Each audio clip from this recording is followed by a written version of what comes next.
Halo, kembali lagi di channel kesayangan kita bersama saya Robertus Ferdianto dan rekan saya Billy Edward Hermawan di Pradita Punya Podcast.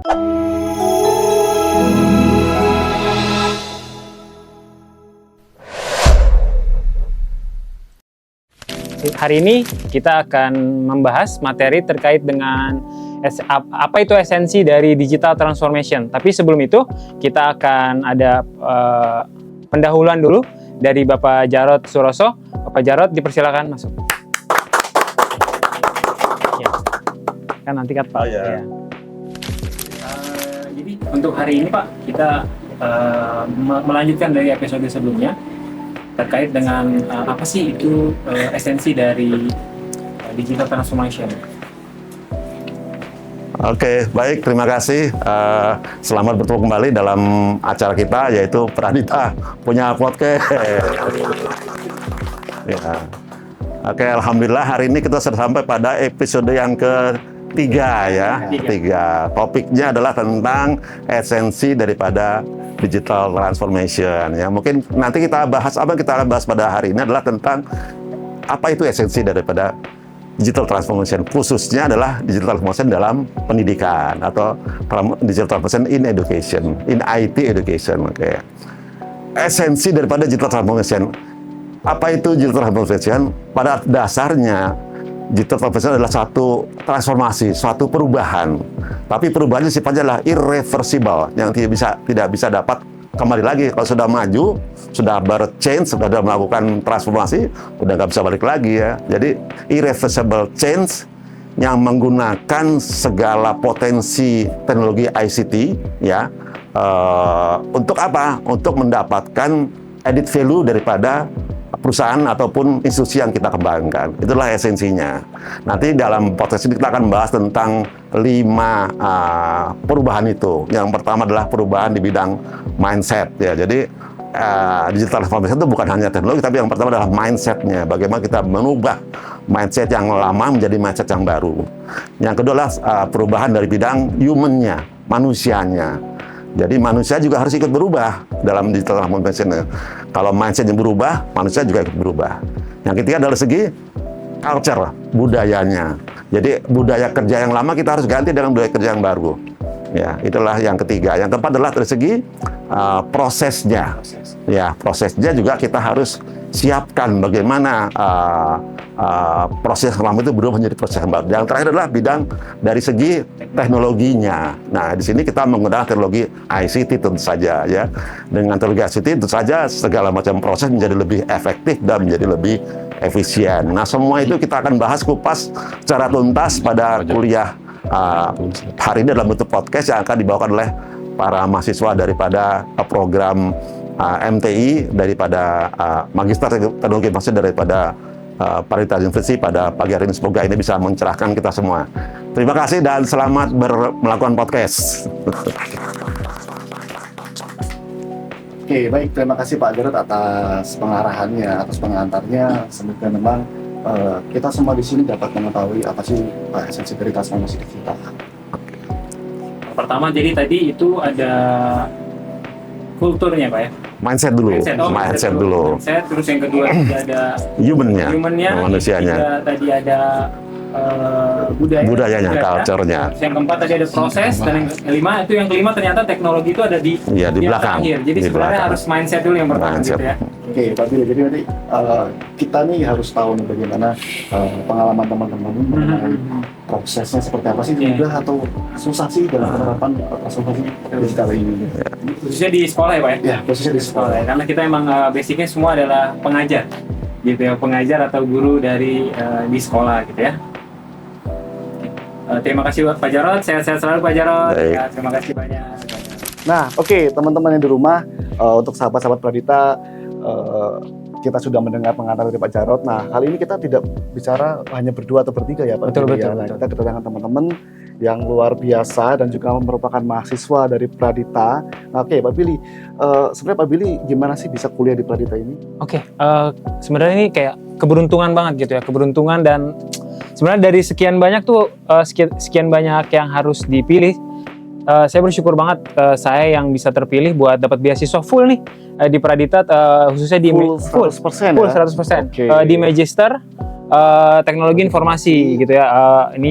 Peminatannya adalah education khususnya. Jadi kita di sini belajar tentang explore tentang gimana sih IT di bagian pendidikannya gitu ya. Nah, kemarin tuh kita udah juga tuh dapat episode sebelumnya, teman-teman kita yang hebat-hebat tuh udah bahas beberapa tentang pengenalan digital transformation gitu kan. Digital transformation itu masih dikupas karena aspeknya luas banget tuh, Bang. Oke, baik. Aspeknya luas banget tentang digital transformation. Nah, hari ini kita akan kedatangan narasumber yang luar biasa. Episode ketiga, kita akan bahas tentang apa itu esensi dari digital transformation.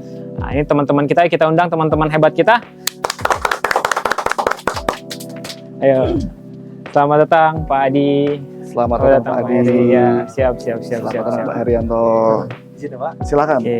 Oke, terima kasih sudah datang di Pradita punya podcast, Pak Herianto, Pak Adi. Ya, sama-sama. Sama-sama Pak. Bagaimana kabarnya hari ini? Luar biasa Pak. Biasa. Sehat. Alhamdulillah. Ya, Alhamdulillah. alhamdulillah walaupun masih agak ngantuk. Masih jet lag ya? Masih jet lag. Oke. Alhamdulillah sehat. Pak Billy gimana? Alhamdulillah sehat. sehat. Pak Ferdi? Puji Tuhan, sehat. Mantap. Oke, baik. Mungkin kita coba ngobrol-ngobrol sedikit ya, perkenalan ya. Oh. Begini, ada beberapa kata nama kata Saya. sayang. Sayang. Oke, saya coba mungkin dari Pak Adi, silakan memperkenalkan. Oke, salam kenal sahabat Pradita. Nama saya Ahmad Cahyadi, biasa dipanggil Adi. Saya berkuliah S2 Magister Teknologi Informasi pada pada peminatan IT Pendidikan. Saya bekerja di SMA Pahwa sebagai guru, tentunya mengajar bidang mata pelajaran informatika dan juga multimedia. Gitu Pak. Oke, baik. Terima kasih. Pak Herianto, silakan. Oke, baik. Halo sahabat Pradita, salam kenal. Saya dengan Herianto. Saya mahasiswa di MTI ya, di Pradita University. Saya mengajar di sekolah Atisa di Pamekaral, lebih tepatnya di unit SMK, dan mata pelajaran yang saya ajar adalah informatika. Juga sama seperti itu. Sebentar. Motivasi Bapak nih kuliah di Pradita University ngambil Magister Education, Teknologi iya. Information yang di peminatan education-nya apa nih Pak? Iya. Kalau saya ya untuk kuliah S2 sebenarnya sudah jadi cita-cita lama Iya. ya. Cuman yang tertunda, Tertunda, oh, Ya, gitu. itu udah keinginan mungkin udah 10 tahun lalu keinginan untuk bisa berkuliah S2 gitu. Cuma emang ya dari rutinitas pekerjaan akhirnya ya itu keinginan akhirnya Berjalan aja gitu. agak terlupakan. Nah, pada tahun ini alhamdulillah kebetulan ya saya nggak mau lewatin peluang, Kesempatan itu ya. kesempatan peluang. Iya. Nah, karena dari Pradita ternyata dengan baik sekali ini memberikan fasilitas bagi guru ya untuk bisa berkuliah secara gratis full Pak. Wah, Secara gratis Makanya full. Kalau saya tolak nih buang-buang rezeki gitu. Nggak boleh. Makanya itu salah satu motivasi saya selain memang udah jadi keinginan saya sejak lama sebenarnya. Terima kasih buat Pradita dan juga Sumarekon tentunya untuk beasiswa ini ya Iya. bisa mewujudkan cita-cita lama saya nih akhirnya Iya. bisa jalan. betul. Begitu 100% itu lagi sih. Pak ya. Iya, alhamdulillah. Oke, terima kasih Pak Adi. Oke, sahabat Pradita memang luar biasa ya motivasinya, kita semua bisa kuliah di sini. Nah, berikutnya Pak Herianto, silakan. Ya, hampir motivasi hampir sama ya Pak ya. Karena ini kan suatu kesempatan ya, di mana PT Sumarekon Agung ya memberikan beasiswa full terhadap kita semua sebagai seorang pendidik khususnya, dan terutama kepada Pradita, rektor, dosen, dan semua segala instansi. Stakeholder juga kita diberi kesempatan, ya itu peluang yang tidak mungkin saya lepas gitu loh. Lewatkan ya. Mungkin nggak diambil gitu Pak. Terus ambil. Karena terakhir saya kuliah 10 tahun yang lalu. Jadi ini waktunya saya untuk upgrade lah. Ini. Oh, oke, ambil. Itu motivasi. Upskilling ya. Skilling Oke. betul sekali. Seperti itu sih Pak. Oke, luar biasa. Memang kita termasuk, berarti kita nih semua adalah kumpulan orang-orang yang beruntung ya. Orang-orang beruntung, sekali. betul. Orang-orang yang beruntung yang bisa mendapatkan beasiswa full dari Pradita dan Sumarekon, Dan Sumarekon Sumarekon. Agung ya. Gitu. Tepuk tangan dong untuk Oke. Pradita dan Sumarekon. Oke, mungkin langsung ke pertanyaan pertama Pak Billy, silakan. Pertanyaan pertama ya, mungkin tadi Pak Jarod juga udah kasih kita pembukaan ya kan. Kalau nggak salah tuh tadi secara garis besar kita akan membahas hari itu tentang esensinya. Esensi. Nah, esensinya apa sih dari digital transformation itu, gitu kan? Ya, mungkin yang pertama nih.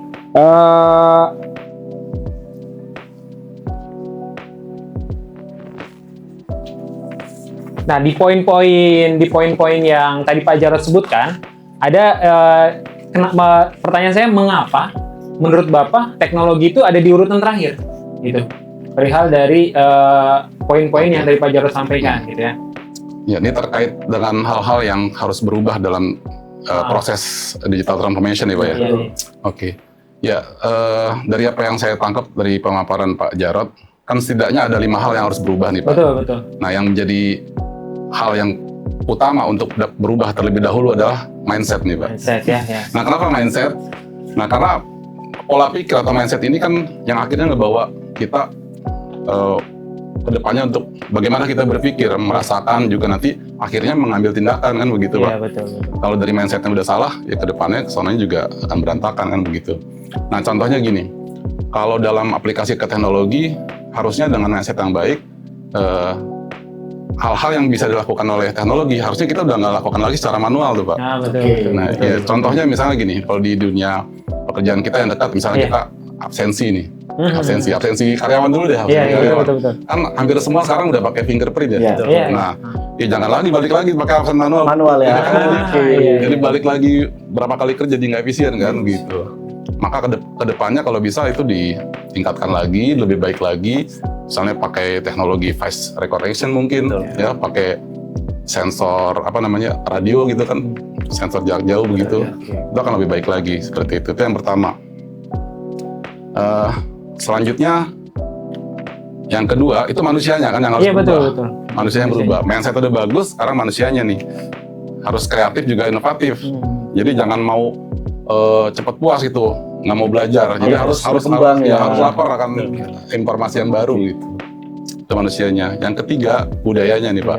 Ini nih budaya ya. Ini budaya. Sobat Pradita yang harus kita perhatikan ya, ini budayanya. Bagaimana Pak? Ya, dalam sebuah perusahaan dikenal dengan mental atau silo habit. Pernah dengar nggak, Pak, istilahnya Silo habit. Bisa belum? Iya. Baru Biasa. pertama ini. Iya. Baru ini. Mental silo. Nah, mental silo itu yang kalau dalam perusahaan kebiasaannya untuk bekerja secara terpisah sendiri. Jadi kalau ada informasi nggak mau di-share dengan departemen lain. Jadi nggak terbuka. Iya. Nggak kolaboratif. Nah, itu kalau bisa kebiasaan-kebiasaan begitu dihilangin tuh. Nah, yang lain tentu ya solusinya harus bekerja secara tim tadi kan, secara tim. Iya. Dan sama balik lagi tadi, mentalnya jangan cepat puas. Jangan capaian yang ada dalam sebuah perusahaan, kita jangan cepat puas, harus cari hal lagi yang bagus. Tuh, mungkin Pak Heri itu ada tambahan, Pak? Setuju sih, Pak. Jadi kenapa tadi pertanyaannya kenapa teknologi terakhir? Karena ya yang harus diperbaiki adalah mindset-nya dulu sih, Pak. Dari segi human-nya dulu, budaya. Nah, di budaya ini, saya ngomong dari budaya, sektor apa dulu nih, Pak, di perusahaan kita atau di sekolah kita nih yang harus kita upgrade dulu nih. Karena kalau misalkan kita langsung pilih teknologinya sebentar, teknologi tidak relevan dengan perusahaan kita, mubazir sih jatuhnya gitu.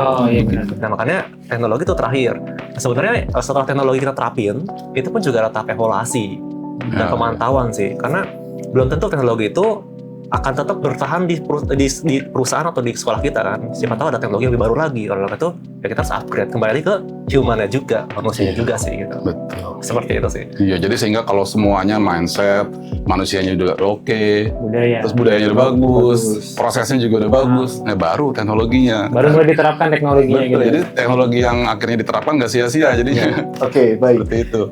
Ini saya mau curhat sedikit ya, Iya. Sobat Pradita ya. Memang di sekolah saya itu ada sedikit terbalik prosesnya. Jadi teknologi dulu baru mindsetnya. Nah, ini ternyata salah. Ada pengalaman gimana tuh, Pak? Ternyata susah banget ya kita untuk mengubah mindset Betul. kita terhadap teknologi gitu. Jadi teknologi sudah kita siapkan, tapi ternyata end usernya atau SDM-nya itu mindsetnya belum bisa menerima itu, ya itu bakal susah banget. Prosesnya bakal lebih panjang gitu. Oke. Mungkin setelah kita udah mengetahui nih step-stepnya apa aja 1, 2, 3, 4, 5. Nah, mungkin esensi dari digital transformation itu apa, Pak? Maksudnya? Maksudnya sendiri itu dari apa? Esensinya dari digital transformation. Iya. Baik. Seperti tadi disampaikan oleh Pak Jarod sih ya, esensi dari transformasi digital itu lebih ke arah satu pasti perubahan lah. perubahan yang tadinya konvensional menjadi lebih modernisasi. Terus yang pasti untuk NCS Identitas Solusi Digital ini pun juga tidak hanya perubahan dari segi teknologinya saja, gitu. Tapi tadi kembali lagi ke mindset dan humannya juga, gitu. Karena percuma kalau misalnya kita menggunakan teknologi tadi, kalau humannya tidak mau berubah, sulit gitu loh. Akhirnya sia-sia juga. Terus budayanya juga. Karena kadang kalau misalkan di perusahaan nih, satu orang mau berubah, tapi yang lain tidak mau mengikuti. Itu tantangan terbesar buat kita sih. Jadi esensinya adalah perubahan. Terus ya penggunaan teknologi tadi, yang tadinya konvensional menjadi digital, gitu sih esensinya. Iya, saya tambahin sedikit mungkin karena transformasi digital kan bukan hanya teknologinya kan, bukan hanya penggunaan teknologinya, tapi bagaimana teknologi tersebut bisa membawa manfaat yang lebih ya bagi perusahaan. Jadi bukan sekedar gaya-gayaan pakai teknologi, tapi harus ada manfaatnya tentunya gitu. Gitu sih Pak. Oke, baik. Kemudian tadi ada nggak sih misalnya begini, masih ada sekarang yang memang dalam kutip budaya itu sulit untuk mengikuti, terutama dalam proses transformasi digital ini. Ada nggak kira-kira? Pasti ada Pak. Pasti ada. Mungkin mereka lebih teman-teman atau ini lebih nyaman dengan lebih manual gitu ya? Ya bahkan begini ya, di era pandemi kan itu kita dalam tanda kutip dipaksa untuk bertransform ya. Yang katanya kan harusnya ini bisa 5 tahun lagi, tapi ternyata beberapa bulan aja kita semua udah berubah sih. Cuma dia tadi karena mindsetnya sama SDM-nya kurang dari keinginan terdalam mereka ya gitu ya, jadi kayak kepaksa dan belum terbiasa, akhirnya begitu udah balik lagi kita udah nggak pandemi, banyak yang balik lagi ke cara-cara lama, udah mulai lentur, walaupun masih ada sedikit-sedikit yang dipakai sih teknologinya, tapi ya berkurang, kalau saya lihat berkurang. Begitu sih, mungkin ini lebih kalau diterusin ini solusinya akan seperti apa. Yang paling utama sih saya akan melihatnya ini harusnya kebijakan dari perusahaan harus, nah iya itu harus yang akhirnya bisa ya tadi bisa sustain itu tentang digital transformation-nya bisa jalan terus. Oke, jadi ya harus punya kebijakan atau perusahaan punya kebijakan agar para pegawai ini dipaksa ya, dipaksa ya. Mau nggak mau harus mau dan harus bisa gitu ya. Betul. Gitu. Demi kebaikan bersama juga kan, bukan dipaksanya, bukan apa. Ini solusi dan ini masukan buat teman-teman atau bapak-bapak, ibu-ibu yang dari perusahaan apa ya. Iya. Oke, lanjut Pak Billy. Jadi selain 5 tadi yang udah kita sebutin, ada lagi nih di esensi itu kok terkait dengan digital maturity gitu kan. Digital maturity. Digital maturity itu kayak masih menjadi salah satu materi yang menurut kita penting nih untuk kita ketahui semua nih ya. Digital maturity mungkin apa yang sejauh mana Bapak mengetahui tentang digital maturity nih? Ya, digital maturity ya, sepengetahuan saya kan itu sebenarnya alat ukur ya. Ukur untuk kemampuan sebuah perusahaan untuk mengadaptasi teknologi digital. Jadi sejauh mana? Nah, ini ada beberapa dimensi tuh Pak yang diukur. Betul. Jadi untuk mengetahui selevel di mana perusahaan tersebut menerapkan teknologi digital itu ada 8 dimensi. Nah, yang pertama itu ada dilihat strateginya. Bagaimana strategi perusahaan tersebut dalam menerapkan teknologi digital. Nah, kalau udah punya strategi, yang kedua lihat bagaimana manajemennya. Bagaimana manajemen itu bisa menerapkan strategi yang tadi nggak gitu. Dilihat sejauh mana bisa menerapkannya. Nah, yang ketiga, produk atau layanan-layanan yang mereka provide itu secara digital bagaimana itu dilihat. Sejauh mana itu secara digital. Nah, yang keempat dilihat prosesnya. Proses bisnisnya sejauh mana menggunakan teknologi digital. Nah, yang keempat yang kelima ada budaya. Nanti balik lagi tadi ya, budaya juga. Budaya perusahaan itu seperti apa? Mengarahkan ke digital atau enggak. Nah, yang keenam dilihat orangnya nih. Orang-orang yang ahli di bidang digital, teknologi informasi itu ada berapa banyak persentasenya dalam perusahaan tersebut. Itu salah satu juga yang diukur. Dan dua lagi itu ada monitoring dan teknologi yang digunakan dalam perusahaan tersebut. Itu sih Pak, itu beberapa dimensi yang dilihat, diukur. Jadi sejauh mana perusahaan tersebut berada pada level-level mana nih. Betul. Gitu. Jadi ya kalau misalnya bisa ditarik benang merahnya, kalau kita mendengar kata digital maturity itu berarti kayak indikator sejauh mana nih gitu ya instansi kita bisa menerapkan digital transformation gitu ya Pak. Iya, teknologi digital atau digital transformation. Oke, tadi saya notice sedikit Pak Adi perusahaan itu dilihat dari bahwa ada berapa banyak orang yang misalkan jago IT. Iya, betul. Iya. Nah, ini Mm. Pak Herianto ini di lingkungan Bapak bagaimana? Iya, betul sih Pak. Saya kembali lagi ke digital maturity ya. Ini kan identik dengan transformasi digital ya. Memang untuk transformasi digital ini banyak proses ya. Yang salah satunya tadi saya sebutkan bahwa ada strategi. Nah, strategi ini mencakup ada nggak sumber dayanya ya, yang mumpuni untuk mendukung atau mensupport si teknologi itu di perusahaan. Di perusahaan saya sekali atau di tempat saya bekerja, memang sudah dibagi berdasarkan divisinya Pak. Oh, ada divisinya Jadi, ya? ada bagiannya. Jadi bagian IT itu, ya aku sebagian IT. Nah, walaupun memang tidak bisa mengcover semuanya karena IT-nya sedikit di sana. Oke. Tapi sudah ada segmentasi Pak. Yang mengajar ya mengajar, IT ya IT Oh, seperti oke. itu sih. Jadi tidak merangkap gitu. Iya. Oke, karena memang kalau saat ini memang ya, terutama untuk orang IT ini adalah problematika. Orang IT itu dipandang bisa semuanya. Setuju, Betul. setuju, setuju. Gitu ya. Setuju. Padahal IT itu ada bagian-bagian Betul. itu ya, betul ya. Betul, Kan ya. begini, ada programmer, ada jaringan, ada desain grafis. Betul, Nah, itu kan tidak bisa dijadikan satu. betul, betul. Karena begini, ada misalkan satu kasus di sekolah atau di perusahaan, ada satu memang orang yang jago IT, dipandang jago IT, dia disuruh merangkap semuanya. Akhirnya apa ya? Jadi skillnya hanya berkembang sedikit karena mereka tidak fokus. Betul, setuju. Memang benar harus dibagi menjadi divisi-divisi per bagian. Iya. Jadi mungkin keresahan yang diceritakan oleh Pak Ferdi dirasakan juga oleh kita semua Semua gitu ya, ya, karena hampir memang semua. seperti itu. Ya tapi balik lagi ya kan, terkait dengan apa itu digital maturity, terus tadi esensinya udah kita paparkan semua. Mungkin sekarang kita buka sesi tanya jawab Pak. Boleh, silakan Pak Didi. Sesi tanya jawab untuk yang online maupun yang offline, dipersilakan nih. Mau yang offline dulu atau? Yang offline dulu boleh, Bapak Ibu silakan. Baik, izin bertanya. Terima kasih kepada kedua narasumber. Tadi Wah. ada 5 hal penting atau esensi ya dalam digital transformasi. Saya tertarik pada poin yang pertama nih Pak, Wah, tentang mindset. Mindset. Ini nih, All mindset. about mindset. Oke. Hmm. Nah, biasanya kan di sekolah, di universitas maupun perusahaan itu kalau yang sudah mapan ya, itu biasanya mereka kekeh atau kukuh dengan konvensionalnya Pak. Iya. Langkah konkret apa yang bisa dilakukan untuk mengubah pemikiran yang sudah menjadi budaya yang konvensional tadi Pak? Ya, kira-kira itu saja pertanyaan dari saya Pak. Terima kasih. Oke, Oke, baik. terima kasih. Luar biasa pertanyaannya. Seperti saya tadi, memang mindset ini adalah menjadi topik besar untuk kita para Iya. para mahasiswa IT ya. Mungkin mindset ini case-nya akan berbeda kalau misalnya umur kita sudah di bawah, di atasnya gitu ya. Tapi karena itu mungkin kita masih seumuran semua ya, masih seumuran, jadi mungkin mindset-nya sama, ingin melakukan perubahan ke arah yang lebih baik, bertransformasi gitu ya.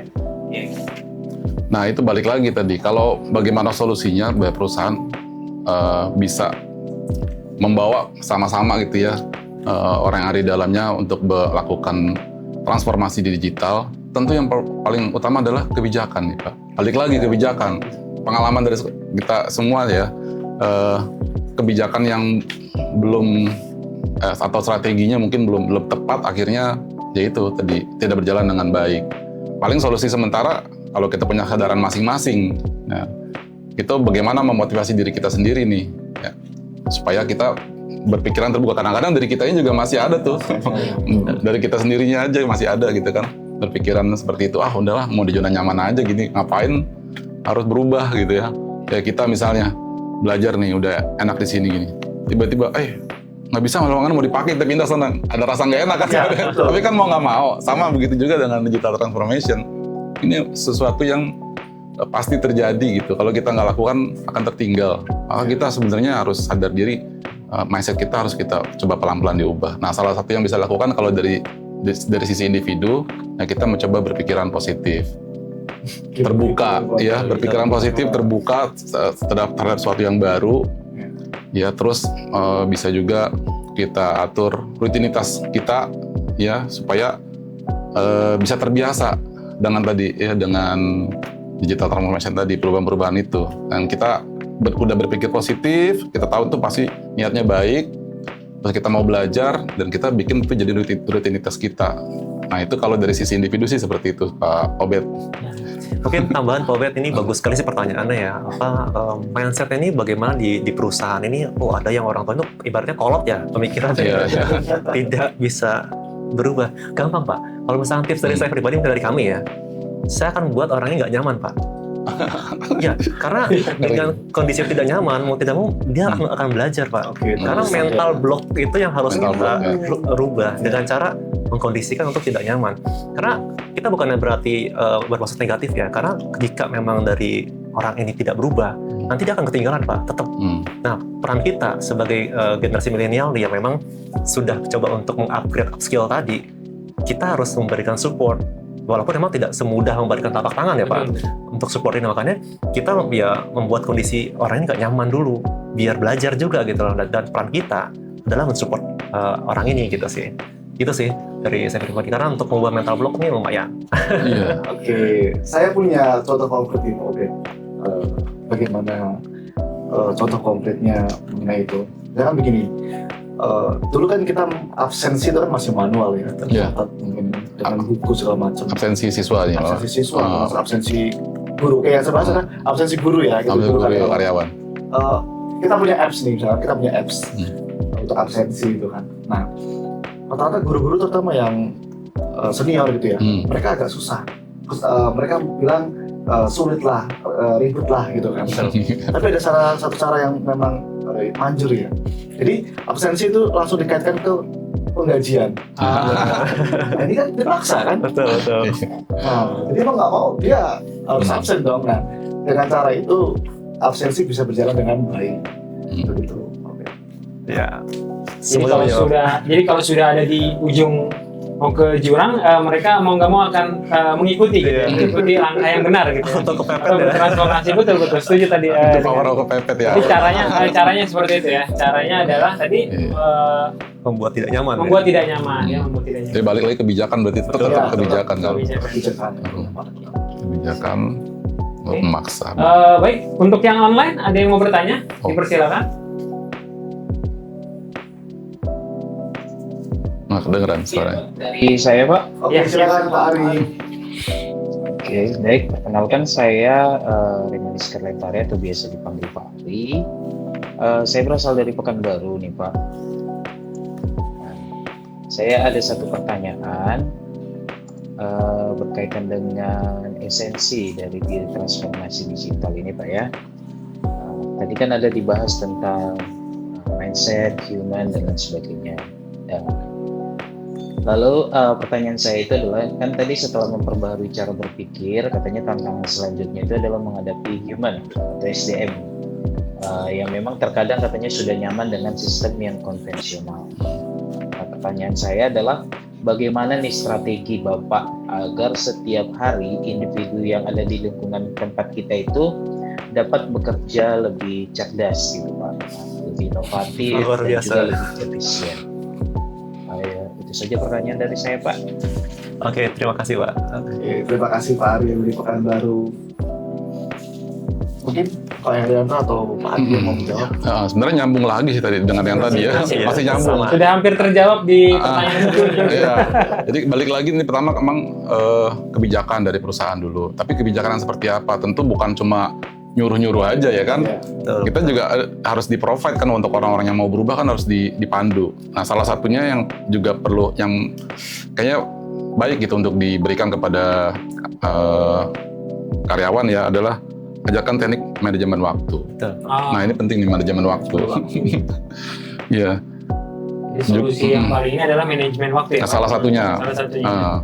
Juga bagaimana nanti karyawan bisa menentukan tujuan yang jelas, ya itu mungkin bisa, karena dalam transformasi digital ini balik lagi, yang pertama itu mindset, balik lagi benar mindset ini bahkan saya pernah dengar pemaparan dari Pak Jonan, Pak Jonan ya, dari tentang KAI ya, bagaimana KAI itu bertransformasi dari perusahaan yang dulunya konvensional, Sangat konvensional. sempat ngerasain nggak Pak, masih beli tiket masih di Iya, loket. betul. Saya masih Nah, ngerasain. itu kan menurut beliau itu butuh 2,5 tahun untuk bisa mengubah mindsetnya aja. Untuk karyawannya bisa mau nerima itu butuh waktu 2,5 tahun. Iya, itu butuh waktu yang panjang. Jadi emang nggak gampang. Nah, tentunya kan di waktu-waktu itu kan karyawan ditrain, diberikan pelatihan dan lain-lain. Dan beberapa akhirnya kebijakan-kebijakan yang juga menguntungkan dua belah pihak. Nanti dengar-dengar ada juga yang nggak tahan akhirnya mundur. Gitu. Tak nyaman. Iya, akhirnya yang senior biasanya gitu. Tapi akhirnya kan semua itu membawa dampak yang positif kan kita bisa rasain sekarang. Betul. Nah, contoh sukses lain transformasi digital ada Gojek. Ya, masih ingat dulu waktu awal-awal Gojek Di Pangkalan ya. itu ditolak semua kan, sampai demo di mana-mana kan begitu. Ya itulah sebuah proses yang begitu berat di awalnya, tapi kan di akhirnya memang kita lihat bisa dirasakan manfaatnya oleh banyak orang. Itu sih. Iya, setuju sih. Jadi memang intinya kembali lagi ke mindset Pak ya, terus manajemen Iya, juga mindset. sih ke arah sana. Ya, seperti itu. Oke, terima kasih atas jawabannya Pak Ari. Begitu, terima Pak Ari. kasih atas pertanyaannya dari Pekanbaru. Jadi ini Pak, kita udah bicara tentang mindset, kultur, proses, teknologi, terus tadi juga ada digital maturity. Apa nih Pak yang bisa kita dapatkan nih terkait itu? 1 atau 2 poin lah. Ya, mungkin Dari narasumber boleh ya. Oke, dari saya pribadi intinya semuanya kembali ke dalam diri sendiri. Mau berubah atau tidak sih, itu poin yang paling penting sih. Jika tidak mau berubah ya siap-siap untuk ketinggalan sih. Siap-siap untuk ketinggalan. Untuk ketinggalan. Siap-siap untuk ketinggalan. Gitu sih. Betul ya, hampir sama ya. Walaupun dalam sebuah perusahaan tentu diharapkan sebuah kebijakan dari perusahaan itu juga penting, tapi balik lagi ke kitanya masing-masing. Kita harus dari diri sendiri, kita nggak bisa ngandelin orang lain, ya. Karena untuk kebaikan kita juga nantinya, gitu sih. Begitu Pak. Oke, baik. Terima kasih Pak Ari. Sama-sama. Iya, sama-sama Pak. Waktunya luar biasa sekali. Kita sudah artinya paham ya, kita sudah jelas mengenai esensi dari transformasi digital. Ternyata banyak banget problematika, banyak banget solusinya. Nah, ini semoga bisa menjadi insight kita ya. Betul. Sama-sama. Demikianlah podcast kita hari ini. Sampai jumpa di podcast berikutnya bersama saya Robertus Ferdianto dan rekan saya Billy Edward Hermawan. Jangan lupa like, subscribe. Pradita punya podcast.